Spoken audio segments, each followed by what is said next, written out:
సంక్షేమ వసతి గృహాలు ఇక బహుళ నైపుణ్య కేంద్రాలట. ఆ దిశగా తీర్చిదిద్దుతాం.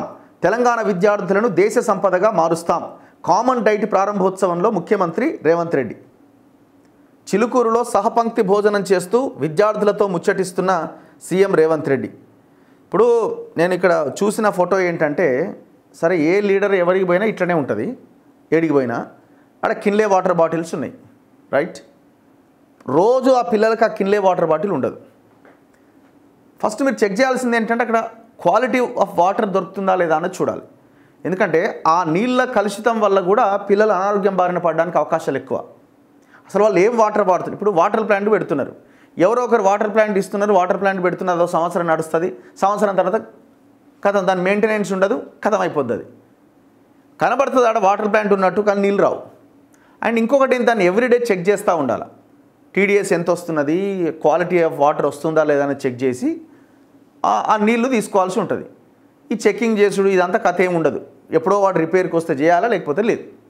దీనివల్ల ఆ ట్యాంకులను శుభ్రం చేయడం కానీ మిగతా అంశాల్లో కూడా ఇది ఉండదు. ఎందుకంటే ఇమ్మీడియట్గా అత్యవసరమైన నీడ్ ఏంటంటే వాటరే వాళ్ళకి. ఓన్లీ భోజనం సమయంలోనే కాదు, మిగతా సమయంలో కూడా వాటరే తాగుతారు. సో కాబట్టి ఆ వాటర్ ఎట్లా ఉంది ప్రతి స్కూల్లో అన్నది చాలా చాలా చాలా చాలా ఇంపార్టెంట్. అండ్ రెండోది భోజనం. మీరేమంటున్నారు? డైట్ ఛార్జీలు 40% పెంచినామంటున్నారు. సంతోషం. ఎందుకంటే కేసీఆర్ 10 ఏళ్ళుగా నెత్తినోరు మొత్తుకున్నా అసలు ఆ డైట్ ఛార్జీలు పెంచలే. ఎప్పుడో ప్రభుత్వం పడిపోయే సంవత్సరం ముందు ఈటల రాజేందర్ గారు లేచి నిలబడి డైట్ ఛార్జీలు ఎందుకు పెంచరని క్వశ్చన్ చేస్తే 25% పెంచబోతున్నామని చెప్పి డ్రామాలు చేసిరు. హరీష్ రావుకు ఆయన చెప్పడం, హరీష్ నువ్వు ఈటలనితో మాట్లాడి అదేదో చేసేయండి, మనకేం పెద్ద ఇబ్బంది లేదు అని మాట్లాడారు. 25% పెంచుతామన్నారు. ఎలక్షన్లు అయిపోయి ఎలక్షన్ కోడ్ వచ్చేదాకా దానికి అతిగతే లేదు. ఏమనంటే కేసీఆర్ ముందు ఆ ఫైలు పెండింగ్లో ఉంది, ఆయన టేబుల్ మీద ఉంది, సంతకం పెడతలేడని అన్నారు. సరే ఏదేమైనా ఆయన అటు పోయిండు, మీరు వచ్చిర్రు, 40% పెంచడానికి ప్రయత్నం చేసిరు, పెంచిర్రు. సో ఇది ఇంప్లిమెంటేషన్లో సరైన దిశగా ఉండాలి. ఎందుకంటే లాస్ట్ 10 ఇయర్స్గా జరిగింది ఏంది? మధ్యాహ్న భోజన కార్మికులకు కానీ, ఈ హాస్టల్స్లో ఈ ఫుడ్ వండే వాళ్ళకు కానీ డబ్బులు రాలే, బిల్లులు చెల్లించలే, నెలల తరబడి వాళ్ళ బిల్లులు పెండింగ్లో ఉన్నాయి. ఇప్పుడు ఒక మహిళ ఆమె పాపం సరుకులు కొనుక్కొచ్చి తెచ్చి పెట్టాలి, ఎప్పటికప్పుడు డబ్బులు ఇస్తే ఆమెకు అందులో కొంత మిగిలితే క్వాలిటీ ఐటమ్స్ తీసుకొచ్చి పెడుతుంది. నువ్వు 3 నెలల నుంచి జీతం ఇవ్వకపోతే ఆ సరుకులకు డబ్బులు ఇవ్వకపోతే ఏడు నుంచి ఉద్దరు దేవాలే? ఎన్నో అవుతానో దొరికింది పట్టుకొస్తారు తక్కువ ధరకి. ఇక అంతకుమించి ఏం చేస్తారు వాళ్ళు కూడా పాపం. సో దీనివల్ల ఈ క్వాలిటీ ఐటమ్స్ కానీ ఆ పదార్థాలు తేకపోవడం వల్ల, కూరగాయలు కావచ్చు, పప్పులు కావచ్చు, బియ్యం ఇవన్నీ తేకపోవడం వల్ల ఇబ్బంది జరిగింది. సో ఇది ఉండకుండా ఉండడానికి ఎవ్రీ మంత్ టెన్షన్గా వాళ్ళ అకౌంట్లో వాళ్ళ డబ్బులు పడాలి. దీన్ని మానిటర్ చేయాలి, దీనికి ఒక సిస్టమ్ ఏర్పాటు చేయాలి. ఇప్పుడు మీరు ఒక్కరోజు పోయి మీరు మంత్రులు అందరు పోయి తినగానే సరిపోదు, ఫాలోఅప్ ఉండాలి. ఇంప్లిమెంటేషన్లో ఎక్కడ తేడా రాకుండా చూసుకోవాలి. అప్పుడు మాత్రమే మీరు వెళ్ళిన దానికి ఒక అర్థం ఉంటుంది. ఇవాళ వెళ్ళింది వాహ్ అని అంటారు అందరూ, కానీ మరి తెల్లారి పరిస్థితి ఏంది అది చూసుకోవాలి. తెలంగాణ విద్యార్థులను దేశ సంపదగా మార్చేందుకు చర్యలు చేపట్టాం. రాష్ట్రంలోని 3,900 సంక్షేమ వసతి గృహాల్లో చదువుకుంటున్న విద్యార్థుల్లో నైపుణ్యాలు వెలికి తీస్తాం. వీటిని బహుళ నైపుణ్యాల విద్యా సంస్థలుగా తీర్చిదిద్దనున్నాం.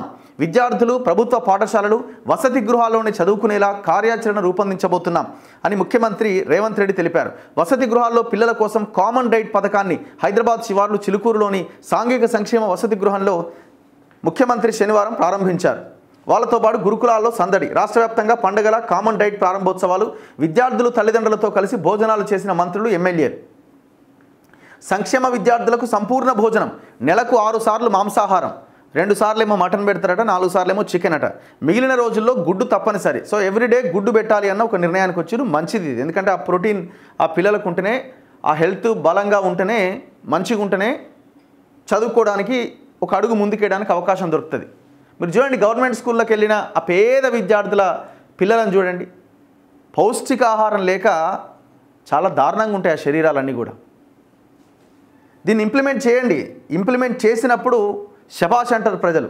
అది చేయకుండా మనం ఒకటే రోజుతో తూతూ మంత్రం అని వదిలేస్తే మళ్ళీ ప్రజలు తిరగబడే అవకాశం ఉంటుంది. అండ్ ఇంకొకటి నేను చెప్పదలుచుకున్నది ఏంటంటే, మీరు ఈ 3900 హాస్టల్స్ గురించి మాట్లాడుతున్నారు, రైట్, బాగుంది. కానీ నేనేమంటున్నా, ఇది కేవలం 10% కూడా ఉండరు వీళ్ళు. అంటే చదువుకుంటున్న పిల్లల్లో వీళ్ళు 10% కూడా కాదు.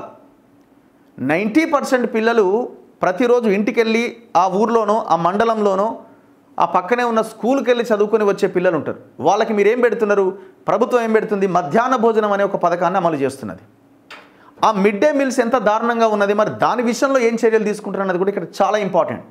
ఇది మీరు చేసింది కేవలం కొంతవరకే, బాగానే ఉంది, ఓకే. కానీ మరి ఈ 90% పిల్లలు చదువుకుంటున్న ఆ స్కూళ్ళలో మిడ్ డే మీల్స్ పరిస్థితి ఏంది చెప్పండి ఒక్కసారి. ఇప్పుడు ఆ మాగనూరు స్కూల్లో జరిగింది ఇదే కదా. చాలా స్కూళ్ళలో ఈ ఫుడ్ పాయిజన్ కేసులు అట్లనే జరుగుతున్నాయి కదా. ఈ మధ్యాహ్న భోజన కార్మికులకు అసలు డబ్బులే ఇస్తలేరు కదా, నెలల తరబడి పెండింగ్లో ఉన్నది కదా. సో మీరు వచ్చిన తర్వాత మేము క్లియర్ చేసినాం అంటున్నారు, కానీ ఆ విషయంలో కూడా చర్యలు తీసుకోవాలి. అక్కడ కూడా ఛార్జెస్ పెంచాలి. టంచన్గా మహిళా కార్మికులు ఎవరైతే వాళ్ళు అక్కడ వంట చేస్తున్నారో, మధ్యాహ్న భోజన కార్మికులు ఉన్నారో, వాళ్ళకి సరైన టైంలో ఇమీడియట్గా వాళ్ళ జీతాలు వాళ్ళకి రావాలి. ఈ సందర్భంగా రేవంత్ రెడ్డి మాట్లాడుతూ సంక్షేమ వసతి గృహాల్లో చదువుకునే విద్యార్థులందరికీ ఒకే తరహా భోజనం ఇచ్చేందుకు కామన్ డైట్ పథకాన్ని రాష్ట్ర వ్యాప్తంగా ప్రారంభించాం. డైట్ ఛార్జీలు 40%, కాస్మెటిక్ ఛార్జీలు 200% ఒక్కసారిగా పెంచామని గుర్తు చేశారు. కాస్మెటిక్ ఛార్జీలు అంటే సబ్బులు, పేస్టు, బ్రష్ ఇవన్నీ ఉంటాయి కదా, నూనె, ఇవన్నీ ఇట్లాంటివి కాస్మెటిక్ ఛార్జెస్ కిందికి వస్తాయి. అది 200% పెంచిరట. సమస్యలకు మనదే బాధ్యత.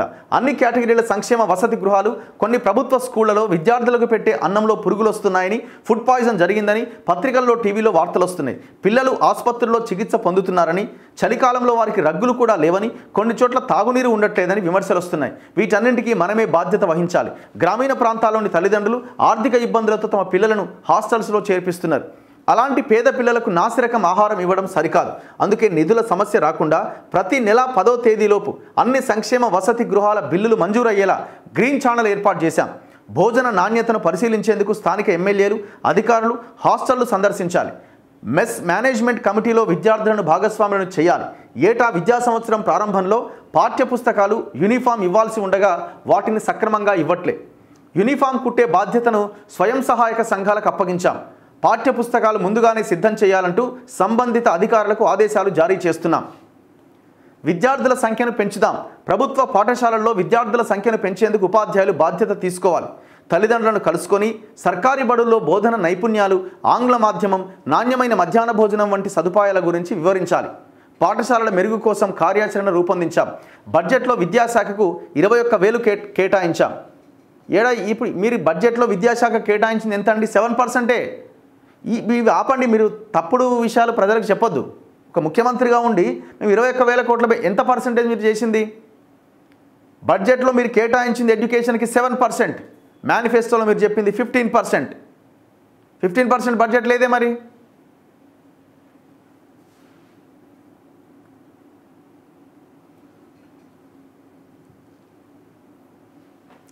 నిన్న మంత్రులు ఇంద్రులు అంతా నిన్న తిన్నట్టున్నారు. ఇగో బట్టి విక్రమార్క, ఉత్తమ్ కుమార్ రెడ్డి, తుమ్మల నాగేశ్వరరావు, ఆయన వారు పొంగులేటి శ్రీనివాసరెడ్డి, ఇటు శ్రీధర్ బాబు, దామోదర్ రాజనరసింహ.